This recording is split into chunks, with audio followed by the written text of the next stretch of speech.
오늘 18장이지요.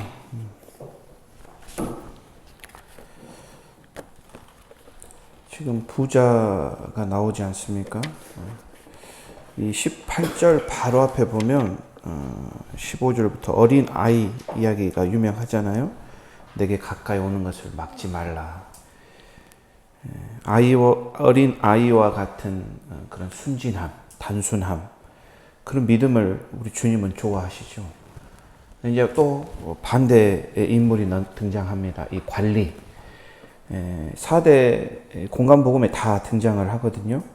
어떤 성경은 관원이다, 또 뭐 부자다, 또 청년이다, 다 맞는 말입니다. 자, 이 부자 관원과 또 어린 아이를 대조하면서 우리에게 어떤 가르침을 주고 있습니다. 성경은 이렇게 이런 방식들을 좋아합니다. 대조하고 비유하고 막 이런 것을. 특별히 또 부자 관원과 또 마지막에 보니까 맹인이 나오지요. 또 이 부자 관원과 맹인을 대조하면서 하나님 나라를 찾은 사람, 받아들인 사람과 그렇지 못한 사람을 또 대조하고 있는 것이죠. 성경은 우리가 이해하기 쉽도록, 잘 깨닫도록, 즉 진리를 깨달을 수 있도록 이렇게 비유와 대조를 활용합니다. 오늘 이 관리의 최대 관심사는 무엇입니까? 영생이지요. 영생. 무엇을 하여야 영생을 얻으리까? 그냥 부자가 아니라 꽤 부자였나 보더라고요. 큰 부자라고 그러잖아요, 성경은. 그러니까 웬만한 건 다 갖췄습니다. 뭐 없는 게 없겠죠. 다 갖고 나니 이 부자의 관심은 영생이 되었습니다. 그는 영생을 원했지만 어떻게 얻는지 방법을 몰랐지요. 그러니까 뭐 지켜라 하니까는 내가 어릴 때부터 다 지켰습니다. 영생은 어떤 공로를 통해서 얻어지는 것이다. 이렇게 생각했나 봐요. 내가 뭔가를 해서, 즉 잘해서, 착해서, 열심히 해서 얻어지는 결과물로 생각했는 것 같습니다. 그러나 영생은 전혀 다른 개념이죠. 계명을 잘 지켰다고 얻어지는, 주어지는 그런 보상의 개념이 아니라는 것이죠. 오늘 이 청년에게 영생은 무엇이 되었습니까? 자신이 가진 재물을 모두 팔아 가난한 자에게 주는 것이 이분에게는 영생이었습니다. 만약 우리에게도 똑같은 이런 기준이 주어진다면 나는 영생을 소유할 수 있을까요? 굉장히 어렵습니다. 장담할 수 없습니다. 쉽지 않습니다. 우리 예수님은 오늘 이 부자 관원의 약점을 정확히 아셨습니다. 부자 청년이 하나님 나라에 들어가지 못하도록, 영생을 얻지 못하도록 가로막는 결정적인 장벽이 바로 물질이었습니다. 돈과 하나님, 물질과 영생, 이 양자택일 앞에서 이 청년은 선뜻 영생을 얻지 못했습니다. 영생을 원하기는 했죠. 그런데 모든 것을 버리고 포기할 만큼 자기가 생각했을 때 이 영생이 그만큼 가치가 있다고 생각하지 않았기 때문입니다. 이 부자 청년에게 우선순위는 하나님이 아니라 물질이었죠. 율법을 다 어릴 때부터 지키고 신앙생활을 열심히 했습니다. 하나님을 잘 믿는다고 생각했는데 사실 그가 섬기는 신은 하나님이 아니라 돈이었다는 것입니다. 이 청년의 모습 어떻습니까? 23절에 보니까 큰 부자이므로 이 말씀을 듣고 심히 근심하더라. 고민이 많아졌습니다. 슬퍼했습니다. 생각하기 시작합니다. 머리로 계산합니다. 득실을 따져봅니다. 이 믿음이라는 것이 참 그런 것 같습니다. 생각할수록 믿음이 작아지는 것 같습니다. 이 신앙이라는 거 그렇죠. 고민하는 순간 약해집니다. 막 우리도 기도하고 은혜 받고 성령 받고 막 집회 참석하고 선교사님 간증 듣고 하면 우리 마음에 성령의 감동이 오지요. 막 물밀듯이 올 때가 있는데 바로 순종하지 못하면 사실 머뭇거리죠. 생각하고 고민하면 그 감동이 사라집니다. 저희가 처음에 이 교회 와서 다니엘 기도회를 할 때 거기는 중간에 헌금 시간 있잖아요. 그 장면을 딱 보면 참 안타깝다. 그러면 계좌번호가 나오니까 바로 거기서 보면서 이렇게 뭐 돈 10,000원이라도 입금을 딱 하지요. 그런데 딱 그 장면이 끝나고 해야지 생각하는 순간 했는데 그 장면이 딱 끝나버리면 계좌번호가 눈에 사라지면 금방 잊어버립니다. 누군가를 도와주라는 그런 마음이 들 때 이걸 즉시 행하지 않으면 약해진다는 것입니다. 우리가 선교사님들의 간증, 교회를 세우고 또 어려운 환경과 형편에 있을 때 내가 도와야지, 내가 후원해야지 이러지만 시간이 지나면 흐려지고 없어진다. 그래서 결단과 선포가 우리 삶에는 중요한 것 같습니다. 내가 작은 거라도 내가 주님께 드리겠습니다. 내 삶에 주님보다 더 소중한 것은 없습니다. 우리는 미래를 생각하기 때문에 내가 이렇게 드리면 내 미래가 괜찮을까? 저는 주님은 이 결단을 보시지 중간에 하다가 어려워져서 스톱해도 저는 괜찮다고 생각합니다. 내 마음의 우선순위가 무엇이냐? 오늘 이 청년의 마음의 우선순위가 무엇이냐? 재물이었냐? 하나님이었냐? 이거를 택하라는 것입니다. 제자들은 어떻습니까? 28절에 보니까 특히 베드로가 우리는 다 버리고 주님을 따랐습니다. 주님은 자신을 따른 자에게 보상을 설명합니다. 영생은 당연히 받을 것이며 현세에 여러 배를 받을 것이라고 하시죠. 그렇다면 내가 집을 하나를 팔았으면 집이 2개, 집이 3개가 돌아온다는 것입니까? 내가 100만 원을 주님께 바쳤다면 300만 원, 500만 원이 돼서 나에게 들어오는 것입니까? 그것이 아니죠. 주님을 따르는 자들에게 가장 소중한 것이 무엇이겠습니까? 바로 영혼이 아니겠습니까? 주님을 따르는 이들은 영혼을 추수하는 자입니다. 잃어버린 양을 찾는 것이 이들에게는 그것이 보상입니다. 잃어버린 동전을 찾는 게 그들에게는 그 동전이 상급이 되는 것이죠. 주님의 보상은 분명합니다. 영생이 보장됩니다. 누가가 말하는 영생은 무엇인가? 하나님의 나라입니다. 영원한 생명, 즉 하나님 나라에서 사는 것. 이것이 꼭 죽어서만 가는 천국의 개념은 아니라는 것이죠. 이 땅에 내가 살면서 하나님 나라를 경험하고 체험하는 것. 이게 영생을 누리며 맛보며 사는 것이죠. 말 그대로 영원한 생명, 영원히 산다. 이 개념을 우리는 넘어서야 됩니다. 내가 지금 살고 있는 내 생명이 있는 이 삶에도 하나님이 주시는 선물인 영생을 접하고 누리며 살 수 있습니다. 우리 학생들에게 늘 구원의 확신을 점검합니다. 예수님 살아 계시냐? 예수님 진짜 믿냐? 어떤 중학생 친구는 아마 이 세례교육 할 때인 것 같아요. 천국이 있는 거는 같아요. 그래요.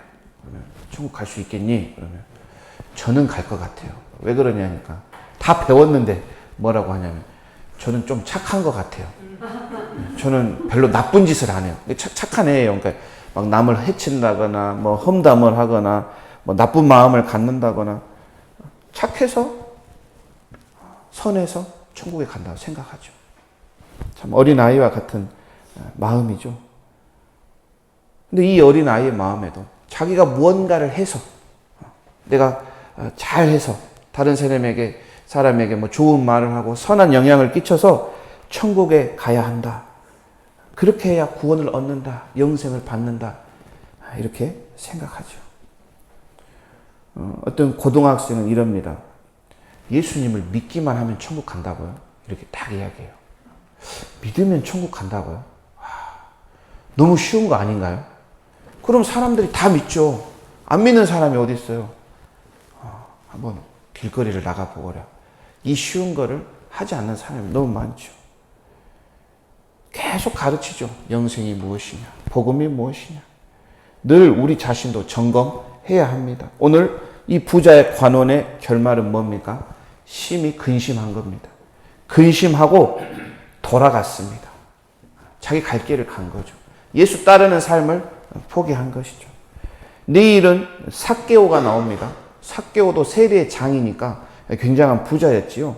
하지만 삭개오는 정반대의 결말을 이야기하죠. 오늘 저는 이 말씀을 보면서 예수님은 우리의 약한 곳을 너무나 잘 아십니다. 가끔씩은 이 급소를 찔러가며 물어보는 것 같아요. 너의 우선순위가 무엇이냐? 우리 하나님은 질투하시는 하나님이시죠. 그래서 내 삶에 그분이 최고의 우선순위가 되기를 원하십니다. 모두에게 영생을 선물하길 원하시죠. 그래서 이 땅에 살면서 내가 물질이 되었던 소중한 나의 무언가가 영생 때문에 그 무언가를 얻기 위해서 영생을 포기하고 놓치는 어리석은 것을 보이면 안 되겠지요. 성경은 그렇습니다. 똑똑한 자, 부자, 잘난 자가 아니라 낮은 자를 통해 늘 하나님의 나라를 보여줍니다. 오늘 이 부자는 하나님의 나라를 놓쳐버렸죠. 그런데 오늘 이 한 길가에서 구걸하던 이 맹인은 하나님의 나라를 얻게 되었습니다. 이 맹인의 특징은 믿음의 고백입니다. 고백. 맹인을 잘 살펴보십시오. 37절. 그들이 나사렛 예수께서 지나가신다 하니 그럽니다. 사람들이 야 나사렛 출신의 예수가 지나간대. 자기들끼리 하는 이야기를 들었죠. 맹인은 귀가 밝지 않습니까?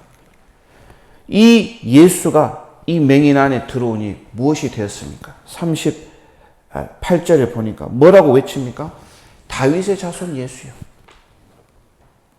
쉽게 말하면 광산구 출신 예수야, 예수가 온다 이렇게 막 사람들 속에 들렸다면 이 맹인의 고백은 메시아이시자 유일한 우리의 왕인 예수여 이렇게 불렀다는 것입니다.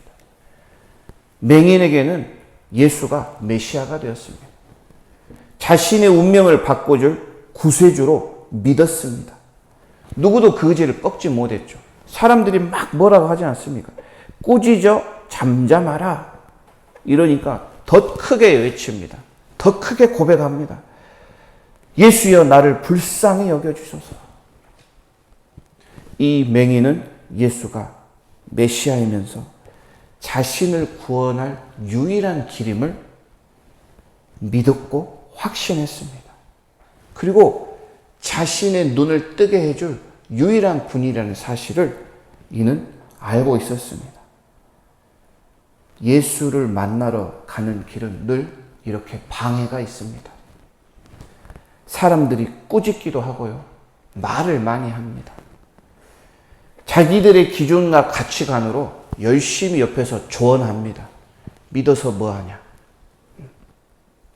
잘 믿어서 뭐가 좋냐?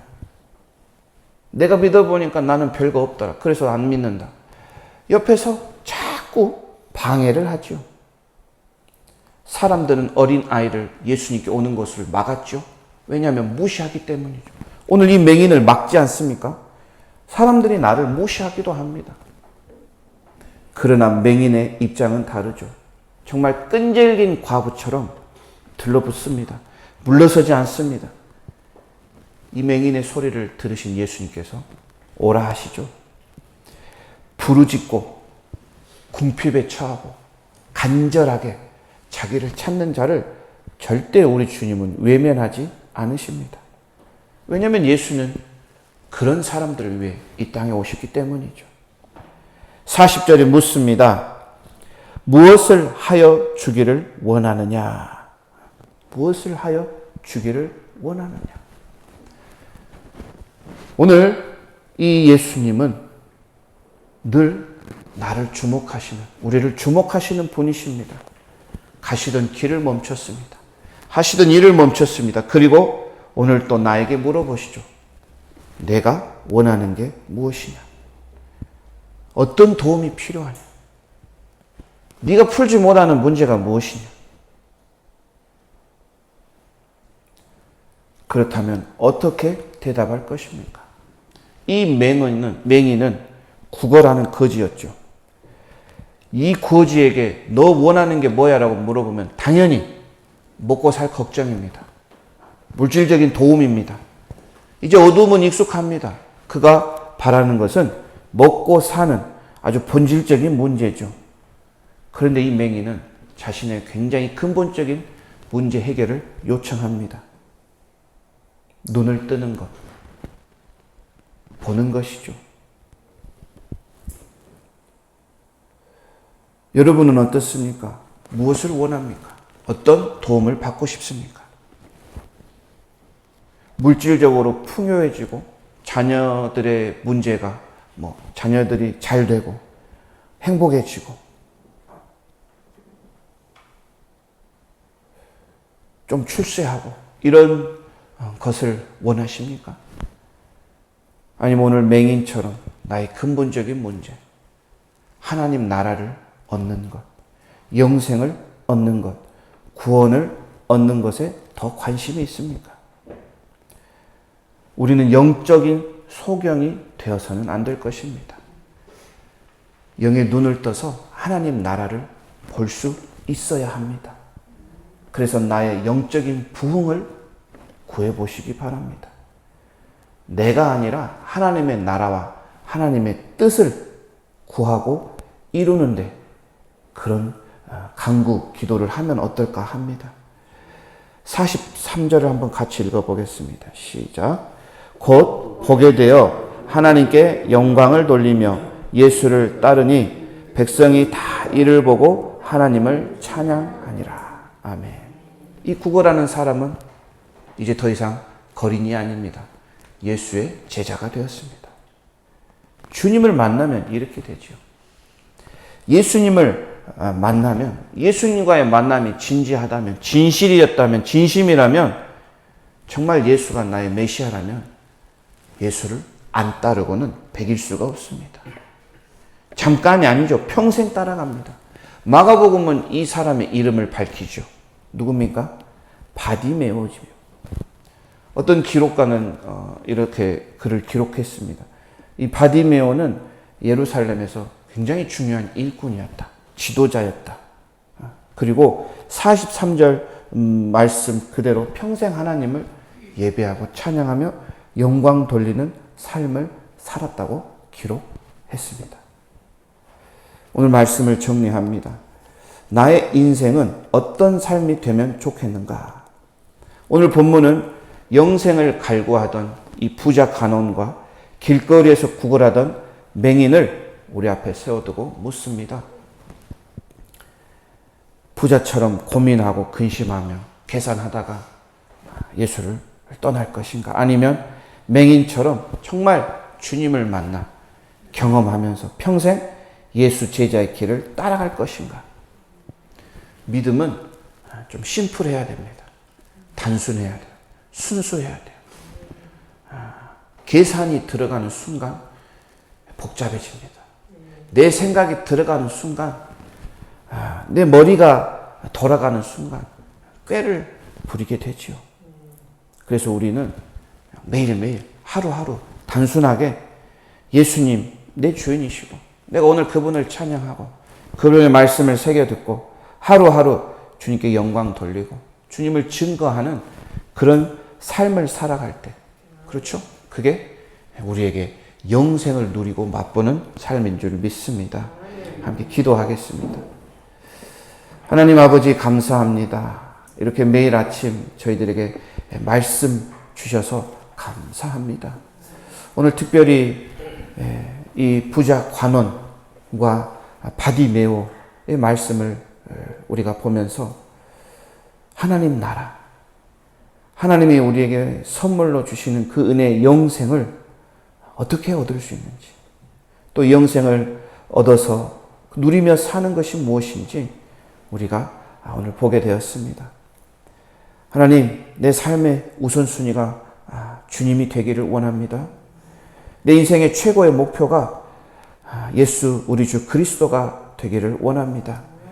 그 무엇도 주님과 바꿀 수 없고 그 무엇도 주님을 대체할 수 없습니다. 오늘 우리들의 고백과 진심을 받아주시옵소서. 주님, 특별히 집회에 있습니다. 사모하는 마음으로, 간절한 마음으로 집회에 참석하기를 원합니다. 집회를 통하여 더 풍성한 주님의 말씀과 뜻과 하나님의 나라와 영생을 깨닫게 하시고 이 집회를 통하여서 정말 복을 누리는 삶, 하나님이 우리에게 주신 놀라운 축복을 경험하고 발견하는 우리 각자의 삶들이 되게 하여 주시옵소서. 특별히 우리 청소년들, 너무나 하나님의 나라가 멀리 있는 나라가 아니라 내가 소유하며 정말 어릴 때부터 영생을 누리고 맛보며 살아갈 수 있도록 우리 청소년들의 마음을 주님께 집중하기를 원합니다. 서로 격려하며 잘 참여해서 축복이 있는 집회 되게 하시고 은혜가 넘치는, 성령이 넘치는 은혜의 시간들 되게 하여 주시옵소서. 오늘 또 드려진 예물 주님 축복하시고 이 마음을 주님께서 칭찬하시고 또 이 재물들을 사용하여 정말 우리가 오직 주님만이 나에게 영생을 주고 그 영생을 통하여 더 많은 축복과 물질의 복을 누릴 수 있는 기회가 되게 하여 주시옵소서. 감사하며 살아계신 예수님의 이름으로 기도드립니다. 아멘.